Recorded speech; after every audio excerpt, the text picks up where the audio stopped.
Gloria a Dios.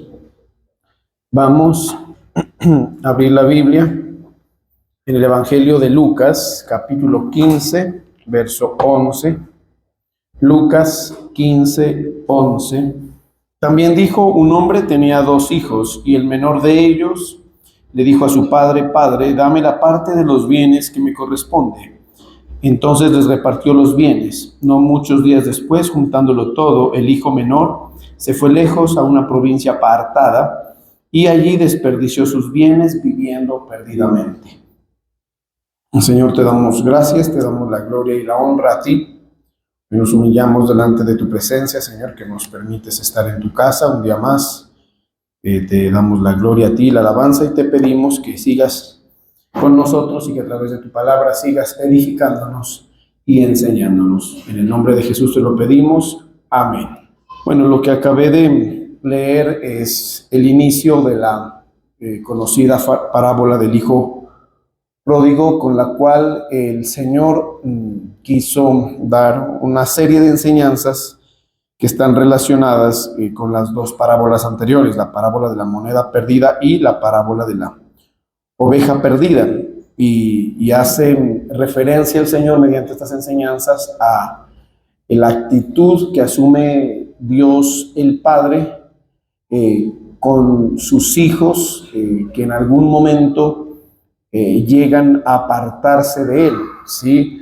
Llegan a, por alguna razón, porque si vemos las 3 parábolas, representan eso, ¿sí? Diversas razones por las cuales sus hijos se apartan de él, del Padre, se apartan de la jurisdicción del Padre, toman un camino contrario al que el Padre en su momento ha trazado para sus hijos, ¿sí? Y esa actitud tiene que ver con esa misericordia que el Señor extiende sobre quienes en algún momento se apartan. Lo que vemos es que pues el Señor tiene esa disposición, dice, no solamente a buscar. En la parábola de la oveja perdida, Él menciona que si el pastor tiene 100 ovejas y de esas 100 se le pierde una, dice que Él dejaría las 99 por ir en búsqueda de esa oveja perdida. ¿Estamos de acuerdo? Amén. Y eso hace referencia a esa forma en la que se manifiesta la misericordia de Dios cuando se trata de atraer a los hijos que en algún momento se han apartado. O sea, vemos aquí que Dios sí ejerce una acción de búsqueda. Por eso es que si en algún momento hemos tenido esa situación de que por alguna razón nos hemos apartado del Señor, hemos visto y hemos experimentado esa misericordia del Señor, en la cual el Señor insiste, manifiesta una búsqueda, va y prácticamente muchas veces nos rescata de donde nos hayan llevado nuestros caminos lejos de Él. Amén.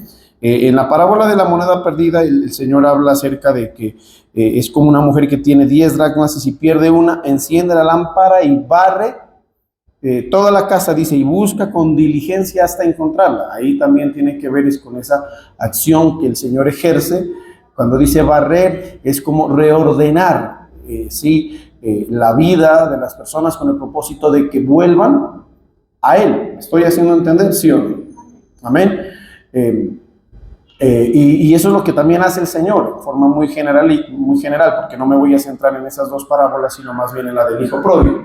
Pero sí quiero hacer como una especie de contextualización para hacer de una forma más clara la enseñanza. Entonces, ese reordenamiento que muchas veces el Señor hace de la vida de las personas, donde limpia, donde barre de tal manera que se den las condiciones para poder nuevamente atraer a sus hijos que en algún momento de Él se han apartado. Y luego está esta parábola del hijo pródigo, donde vemos que el Señor permite una serie de circunstancias que generen, la conciencia y la necesidad de ¿qué? De volver a Él. Amén. Porque eso fue lo que pasó con el hijo pródigo. Sabemos que él recibió su herencia, como lo dice acá, se apartó y estando lejos comenzó a experimentar, digámoslo así, una crisis que en cierta forma lo sensibiliza acerca de la necesidad de ¿qué? De volver. Se puede decir que en un momento en que alguien se aparta del Señor, cosa que digamos es muy común, lamentablemente esta situación tipifica una conducta, un comportamiento muy común entre los hijos de Dios, que en algún momento quizás todos lo hemos experimentado. En forma práctica a veces se piensa que ese apartamiento tiene que ver en forma práctica con, por ejemplo, con apartarse de la iglesia, ¿sí? Y claro que en algunos aspectos tiene que ver, o de la iglesia. Cuando hablo de la iglesia me refiero del cuerpo de Cristo, porque como hablábamos hace poco en una de las predicaciones, habíamos dicho que gran parte de nuestra relación con Dios, amén, se evidencia con la vinculación que tengamos a ¿qué? Al cuerpo de Cristo, que es la iglesia. Y pues como iglesia lo que nosotros referenciamos es esto, es la congregación o es la asamblea. Y entonces por eso se puede entender que en algún momento una persona que se aparta es aquella que en algún momento rompe el vínculo con la iglesia de Cristo y pues se observa pues que deja de asistir, que deja de congregarse. Y si bien sí se puede decir que esa es una de las maneras en las que se puede interpretar, póngame atención a esto, un apartamiento del Señor, pues podemos entender que en primera instancia la vinculación a Cristo es de tipo que espiritual. Es posible que en ese sentido una persona puede que esté vinculada en forma natural a la iglesia, pero que de su relación con Dios a nivel personal y muy espiritual, donde se hace manifiesta la fe y la dedicación al Señor, si haya un ¿qué?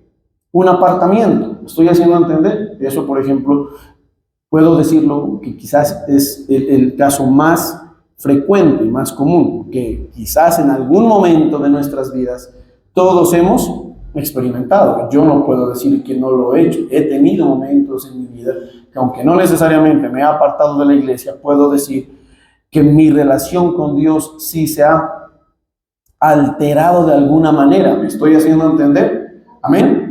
Sí se ha alterado, se ha fisurado, ha habido un nivel, a veces no total, pero sí podemos decir que hay un nivel de ¿qué?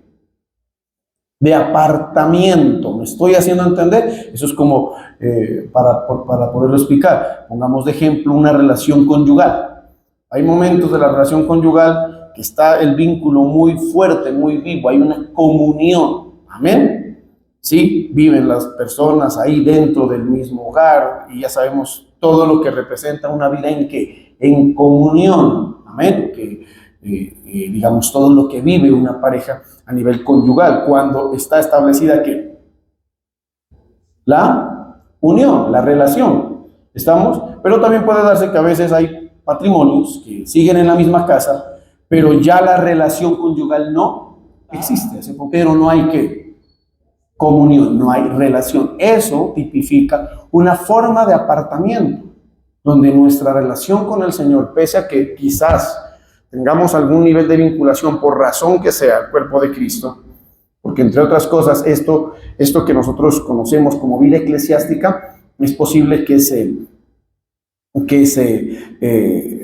rutinice, que se vuelva una monotonía en la vida de las personas, amén. Por ejemplo, si usted es una persona que creció, digamos, en este contexto eclesiástico y no conoce otra vida, a veces pues usted está ahí, porque a nivel práctico y a nivel vivencial no tiene otra opción, amén. ¿Sí estoy siendo claro o no? No tiene otra opción, ahí estoy, me toca ir a la iglesia, ¿sí? Pero ya con Dios no tengo relación. Entonces, esas son unas formas de apartamiento que nosotros debemos aprender a considerar. ¿Estamos de acuerdo? Amén. Ahora, mire que en las tres parábolas se dan unas posibilidades o causales, escúcheme bien, de ese apartamiento, de esa ruptura o fisura o alteración en la relación con Dios. Cuando hablamos de la oveja perdida, ¿sí? Si uno la lee, uno va a ver que esa acción que llevó a que la oveja se pierda pareciera ser algo como muy involuntario, ¿sí?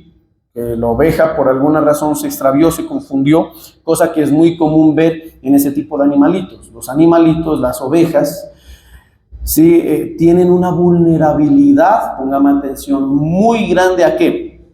A extraviarse. Los sentidos que generalmente le generan orientación a estos animalitos no tienen la capacidad como para que por sí solos puedan orientarse acertadamente en todo lo que representa su vida. ¿Estamos de acuerdo? Amén. O sea, digamos, las ovejitas son animales totalmente ¿qué? Dependientes. ¿Estoy siendo claro en eso? Son animalitos totalmente dependientes.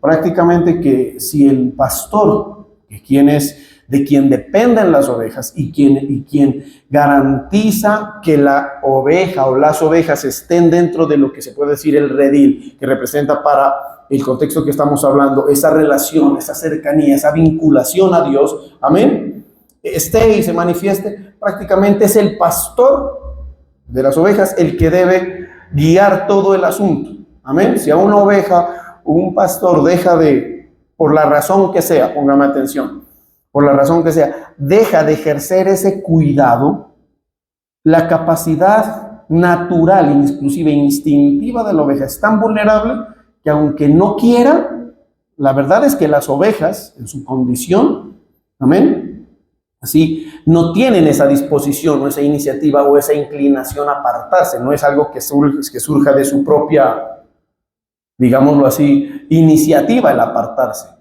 Lo que podemos ver es que una oveja sencillamente es porque en algún momento su dependencia, por alguna razón, se alteró, amén, y el cuidado dejó de ejercerse y por sí sola no podía mantenerse ahí. Es como que sencillamente se pierde. Usted y yo no nos podemos sostener delante de Él a menos que dependamos totalmente del Señor.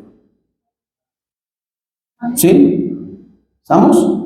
Esa dependencia debe ser algo total.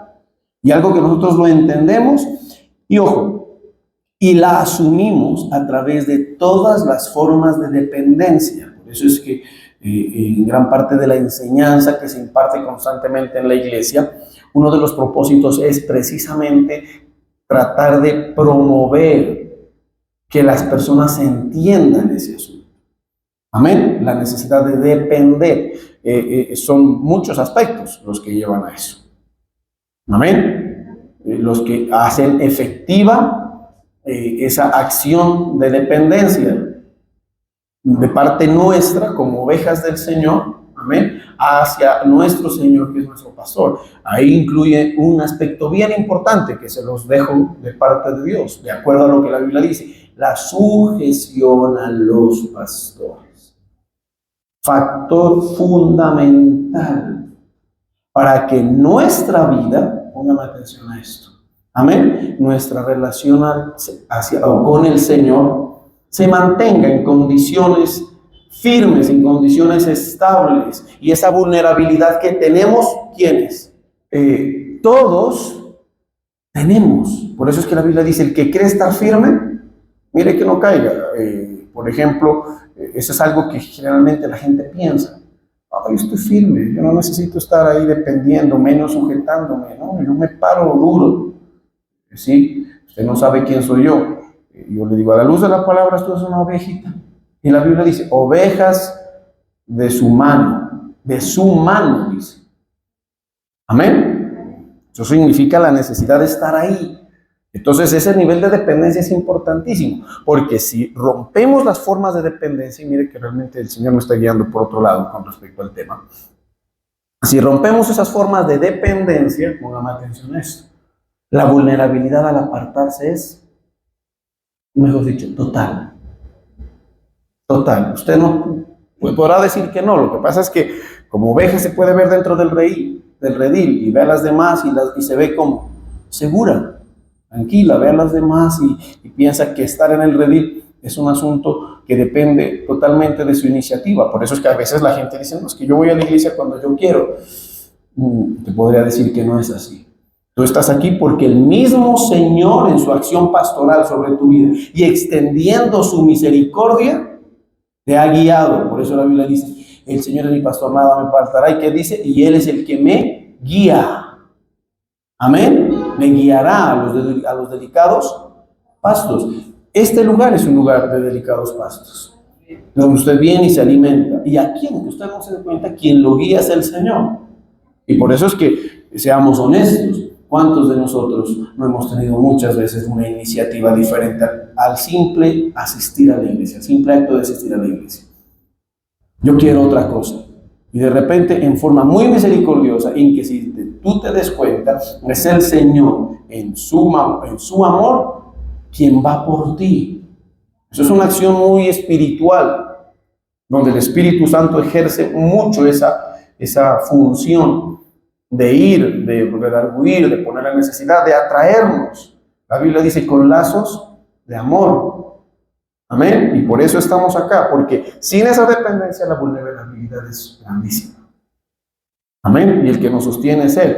Pero es importante ser conscientes de esa necesidad de depender. ¿Por qué? Porque cuando no somos conscientes, ahí viene un asunto. En nosotros, póngame atención a esto, hay una naturaleza que nos lleva a la independencia. ¿No se da cuenta que desde niños a veces no podemos ni caminar y ya comenzamos nosotros a manifestar como esa independencia? Usted no puede ni caminar, pero ya quiere salir corriendo. Y es su papá. No.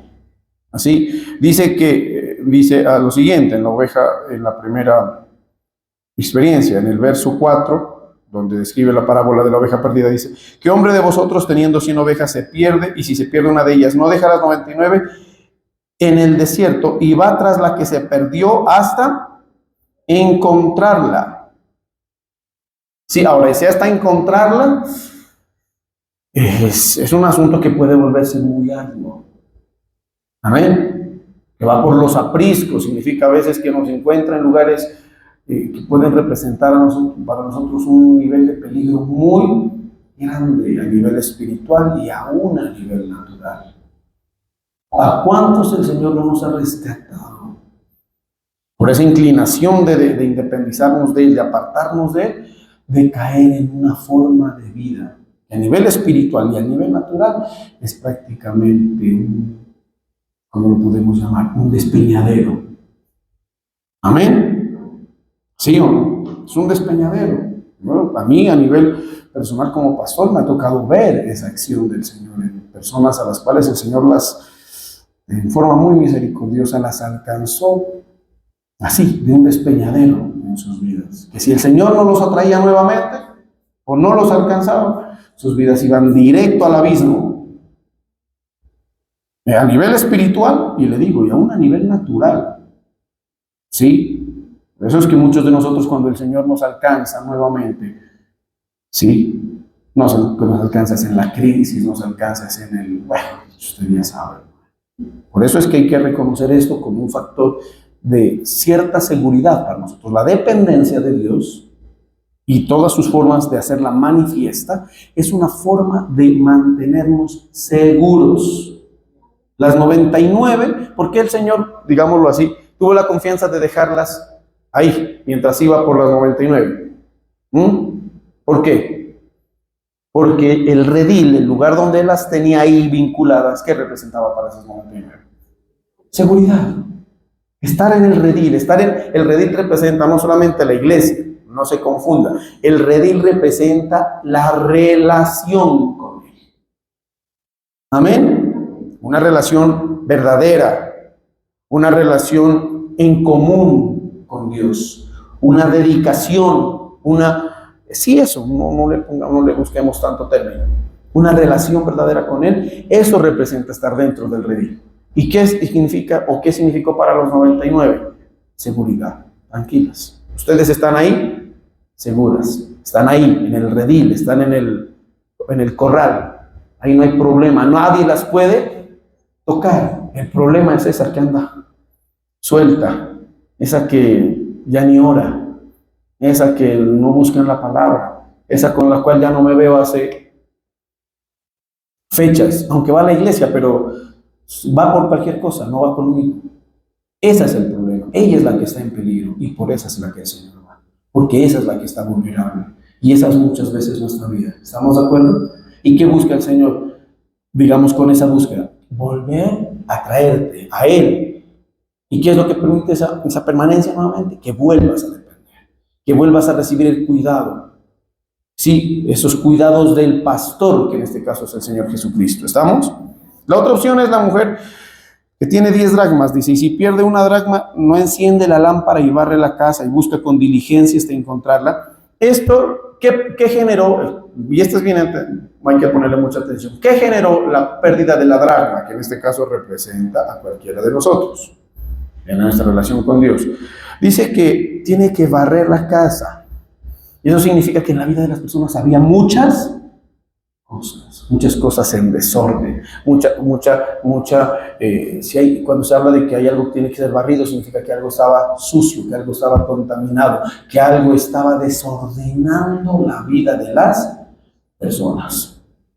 Y es ahí donde uno tiene que tener mucho cuidado.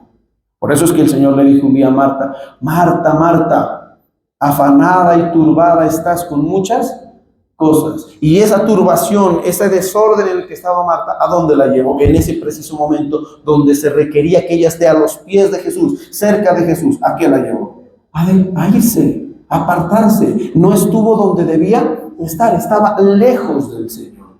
Eso es lo que le pasó. Amén, amén. Y eso es un asunto que usted debe cuidar. Por eso es que la Biblia nos enseña a nosotros a priorizar. Porque si usted es de las personas que se mete en esta vida con muchas cosas y su vida la tiene en un asunto donde hay desorden, donde hay lo que podemos llamar mugre. Amén. ¿Estamos? Por eso es que el apóstol Pablo dijo, muchas cosas que yo las tenía antes, ahora las tengo por basura. Y en esta vida uno tiene que hacer eso para poder permanecer con el Señor.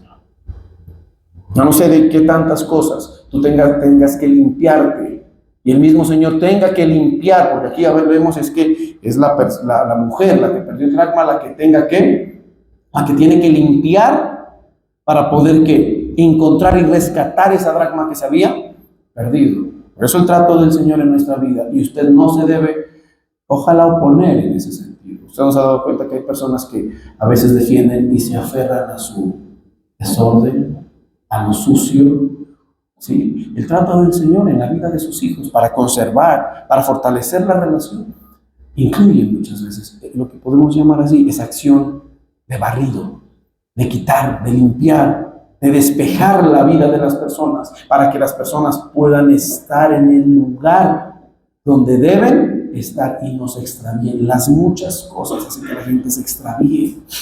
Todo debe ser encaminado en el siguiente sentido. Busca primeramente el reino de Dios. ¿Y qué? La gente, escúcheme bien esto, lo que se debe enfocar para mantener esas relaciones y no vaya en ese extravío, es enfocarse en ese sentido. Buscar dígalo hermano, primero el reino de Dios y su justicia. Ese es el enfoque que deben tener las personas. Y lo demás, dice, ¿qué es lo demás? Lo que es necesario. Para que usted vaya entendiendo algo. La provisión del Señor que viene producto, pongamos atención a esto, que es una promesa espectacular. Quienes la estamos alcanzando es muy tremendo. Que va en relación a la búsqueda del reino de Dios. La semana pasada o esta semana, no sé, hablábamos de las promesas, ¿cierto? Y de la forma de alcanzar las promesas, ¿cierto? Y entonces debemos entender en este sentido, a esa búsqueda del reino de Dios va relacionada una promesa, la promesa de que Dios nos va a añadir lo que nos sea que necesario. Eso es un cuidado, que Dios a ti y a mí nos provea lo necesario de acuerdo a su sabiduría, a su amor, a su cuidado, a su misericordia y a su voluntad, como dice Albertico. Es un cuidado. Usted a veces dice, ¿por qué es que a mí Dios no me da esto? ¿Sabe por qué? porque es posible que eso llegue a desordenar tu casa. Yo hace poco estaba meditando en eso. Y dígame, ¿quiénes de aquí no tenemos alguna, deseo? Sí, algún sueño, mira, alguna expectativa, no sé, yo creo que todos, yo también las tengo. A veces de cosas triviales, pero igual, amén. Las tenemos y creo que es válido y que en algún momento se las hemos hasta pedido al Señor. Y sencillamente, como al apóstol Pablo, el Señor de pronto ha dicho un no rotundo, o quizás ha dicho un no todavía. Eso es muy potestativo y muy reservado a la voluntad y a la sabiduría de Dios. Amén. Y una de las cosas que uno termina concluyendo, por lo menos para mí le he terminado concluyendo, bueno, ¿por qué no me la da? ¿Por qué no me la entrega? ¿Por qué no me concede eso que a veces yo le estoy pidiendo? Porque en la sabiduría y en el cuidado del Señor, Él reconoce que eso es un asunto que puede terminar ensuciando, amén, nuestra relación con Él y que nos puede llevar a ¿qué? A separarnos, a apartarnos. De ejemplos de ello, hermanos, eso es súper común encontrarlos.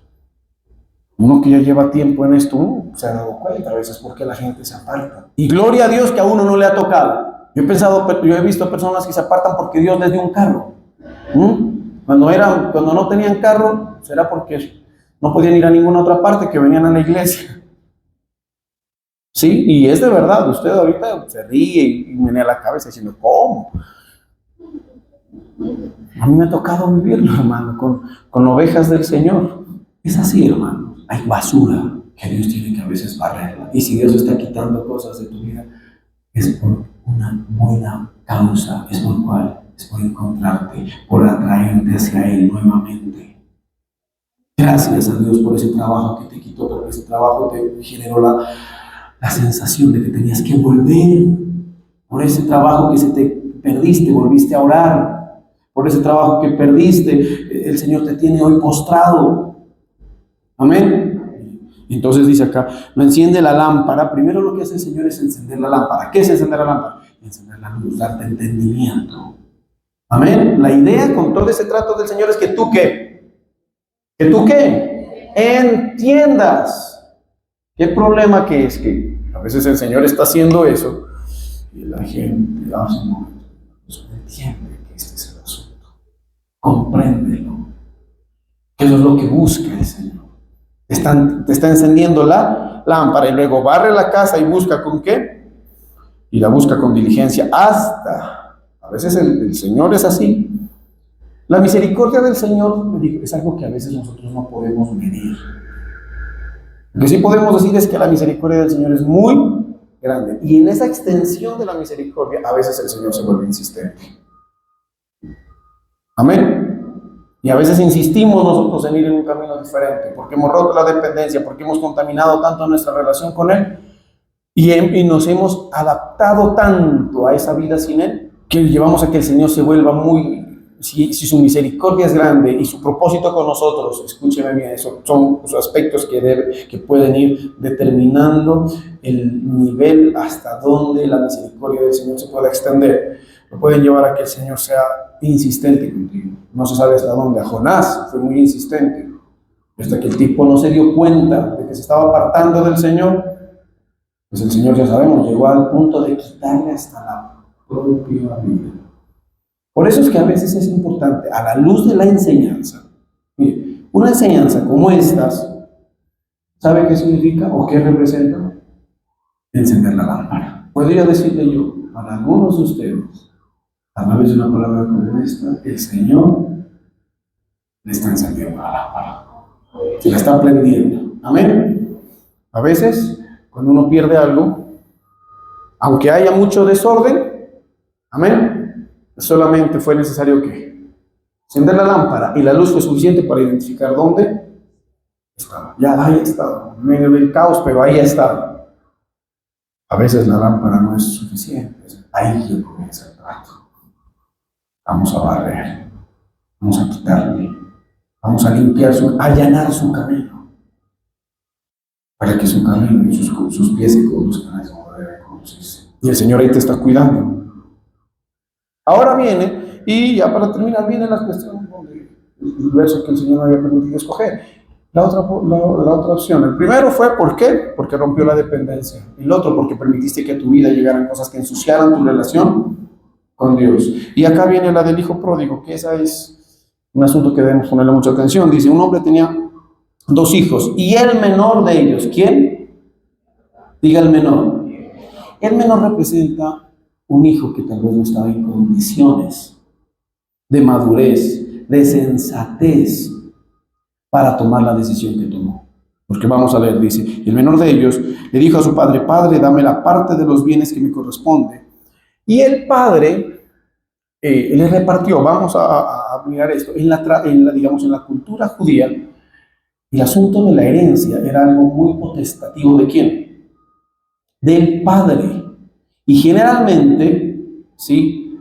La herencia se repartía en el momento en que el padre fallecía. Ahora, si en algún momento la herencia se repartía antes de que el padre muriera, era por una determinación del mismo padre, que en algún momento ya quería, como dicen, descansar y dejar que mis hijos sean los que se encarguen de los negocios. Pero viene a ser escúcheme bien, una situación del ejercicio de la autoridad del padre. Uno de los síntomas que demuestra este hijo menor es que desconoció dicha autoridad. Y si usted, escúcheme bien, es una persona que no se referencia bien por inmadurez, ¿qué más, digamos, la Biblia menciona? ¿Qué otros, digamos, por qué otras características está marcada la juventud?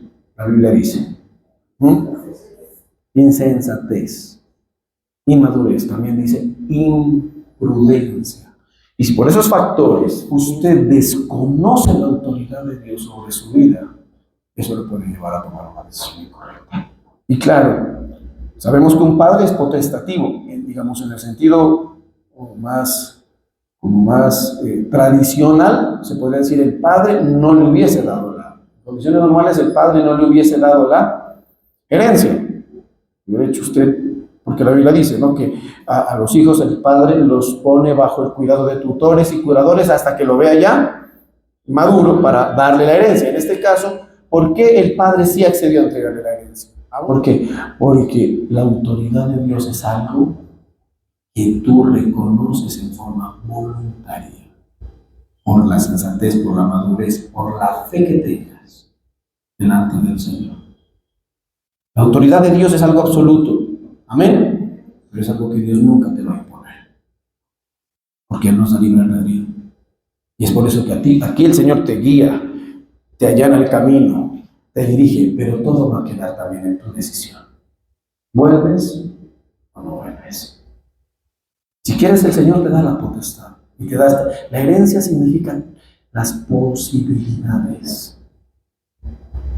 ¿Qué se sintió el joven menor con todo eso que recibió? Él se sintió ¿con qué? Con posibilidades, con capacidades, acá dice así, de vivir la vida que él quería.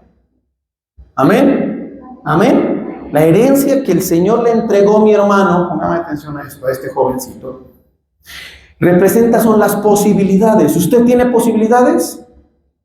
Le pregunto, ¿sí o no? El Dios se las ha entregado todas. Algunos dicen, es que esa iglesia prohíben. Le digo, mentiras. Se lo digo claro, usted aquí puede hacer lo que le da la gana. Perdóneme que se lo diga tan claro, pero es así. Mire, como pastor, he visto de frente a veces las conductas inapropiadas de parte de ustedes, a nivel general, no de alguien en particular, a nivel. Y nunca, créanme, porque lo he aprendido y porque el mismo Dios ejerce esa función, nunca he intervenido como para obstruir esa posibilidad y capacidad que tiene. A lo mucho hace uno lo que Dios hace. Te recomienda, te exhorta en el amor y en la misericordia. Amén, amén. Sí, porque en nuestra naturaleza hay mucha insensatez y mucho más si no hemos crecido. Para poder permanecer delante del Señor se necesita crecer, se necesita madurar. Curiosamente aquí fue el hijo menor El hijo mayor, ¿qué pasó con el hijo mayor? El que se puede considerar ya era maduro, había crecido, no era tan imprudente, tan insensato como el menor. Tenía la misma potestad porque dice la Biblia, les repartió los bienes. O sea, que les dio ¿a quién? A los dos. Pero curiosamente el hijo mayor, ¿qué pasa? No se apartó. Ese se quedó. Y después tremendo. Cuando este ya volvió, mire lo tremendo. La insensatez, el no actuar con sabiduría, el actuar con inmadurez, ya sabe a dónde lo llevó. Este se fue, hizo la vida que él quería. Amén. A mí nadie me dice lo que tengo que hacer. Yo soy libre. Estamos en un país libre. Eso es lo que se mueve. Por eso es que ese tipo de ideologías en la sociedad, ¿en quién es más aceptada? ¿Ah? ¿En quiénes, hermanos? En los jóvenes. Ahorita por eso es que la juventud está tan compleja, hermano. Por eso es que la gente no quiere tener hijos. Que saben que, hermano, después esos hijos son un problema. Porque piensan eso. Nadie, ni siquiera me pueden imponer nada, ni un pensamiento, nada. Todo yo soy libre, listo, está bien. Pero ¿qué pasó con este? Dice, el padre le repartió los bienes y no muchos días. Significa que el proceso de deterioro, cuando uno actúa de esa forma insensata, sin considerar al Señor, sin considerar su consejo, sin considerar, digamos, la sabiduría que viene de parte de Dios, después de muchos días, juntándolo todo, el hijo menor se fue. ¿Qué dice? Se fue lejos, actuar sin esa sabiduría, sin la prudencia, sin la inteligencia que viene de parte de Dios, sin la madurez, sin conocimiento, sin haberse desarrollado en la vida. Eso significa la parte natural y más la parte espiritual. Se fue lejos, lejos, a una provincia, ¿qué dice? Apartada, y allí desperdició sus bienes, viviendo perdidamente. ¿Cómo se vive lejos del Padre? Perdidamente. Eso significa en una dinámica de pérdida, de perdición. Entonces dije, cuando lo hubo malgastado todo, vino una gran hambre en aquella provincia y comenzó a faltarle. Y fue y se arrimó, mire lo tremendo, estando en la casa de papá, después le tocó arrimarse a uno de los ciudadanos de aquella tierra, el cual le envió a su hacienda para que apacentase. Ojalá pues le hable, ojalá la lámpara se le esté encendiendo. Para que apacentase los cerdos, y deseaba llenar su vientre de las algarrobas que comían los cerdos. Pero tremendo. Él deseaba comer la comida de los cerdos, pero ¿qué dice ahí? Pero ni esa le daban. O sea, el nivel de pérdida lejos del Señor es tan fuerte que representa eso. ¿Estoy siendo claro? Y volviendo en sí dijo, ¿cuántos jornaleros hay en casa de mi padre? Y tienen ¿qué hay en la casa de mi padre? Léalo ahí, vaya conmigo leyendo. Abundancia de pan y yo aquí perezco de hambre. Por tanto me levantaré, iré a mi padre y le diré, Padre, he pecado contra el cielo y contra ti, no soy digno. Ya mire, el apartarse del Señor, ¿qué hace que uno pierda? Dignidad.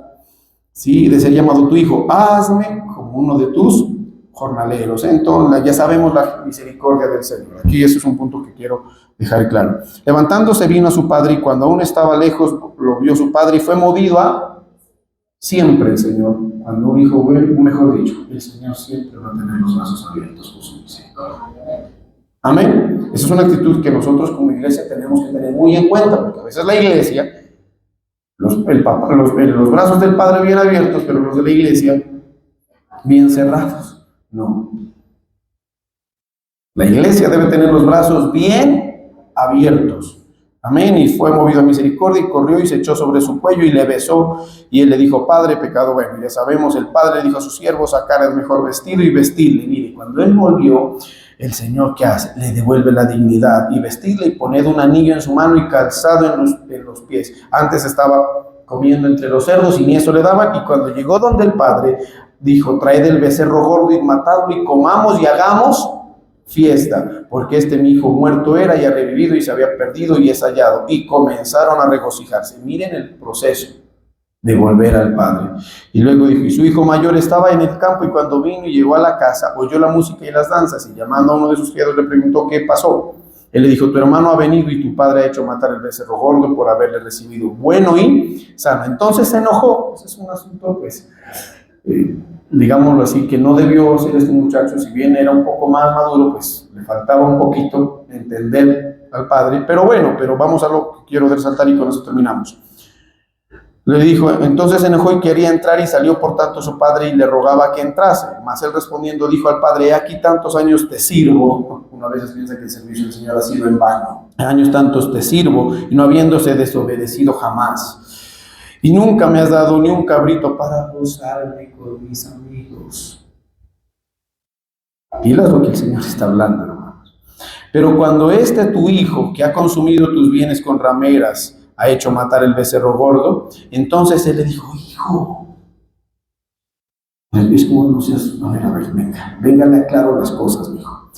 Tú siempre estás conmigo. ¿Y qué le dijo ahí? El otro quedó sin nada. ¿Y qué le dijo el Señor a este? A este que se había quedado. Y todas mis cosas. Cuando usted se queda con el papá, el Señor lo hace dueño de todo, no de él. Por eso es que el Señor es mi pastor y a mí nada me faltará mientras usted esté ahí con el papá. Nada le falta. Los que están con el Señor no tendrán falta de ningún bien. Eso es lo que dice. Lo que pasa es que usted a veces, por estar encaprichado como este hijo, no se da ni cuenta de los bienes que tiene con el papá. Usted no se ha dado cuenta de cuántas bendiciones disfruta por estar delante del papá, por a veces estar pensando en sus caprichos, en sus deseos, que a veces son lo más triviales. Entonces él le dijo, estás conmigo y todas mis cosas son tuyas. Por eso es que el Señor le dijo, juntamente con Cristo Él les entregó todas las cosas. A veces lo que nos falta es la fe para entender todo lo que representa estar con el Padre. Lo que nos falta es el entendimiento para comprender y tener claro qué es lo que significa estar con el Padre. Hay gente que está ahí, pero por tener su mente ahí, en los celos, en las contiendas, en los caprichos, no se da ni cuenta. Pero ¿qué es lo que todo es tuyo? Puedes prácticamente disponerlo de ello. Practica bien tu fe. Amén. Y prácticamente todo lo que el Padre tiene es para ti. Y luego dice, mas era necesario hacer fiesta por y regocijarnos, porque tu hermano era muerto y ha revivido, se había muerto, se había perdido y ahora es hallado. ¿Usted qué hijo quiere representar? Tal vez en su momento todos somos el hijo pródigo, pero entendamos la necesidad de ser aquel hijo sensato que sí se quedó en la casa del papá. Vamos ahora.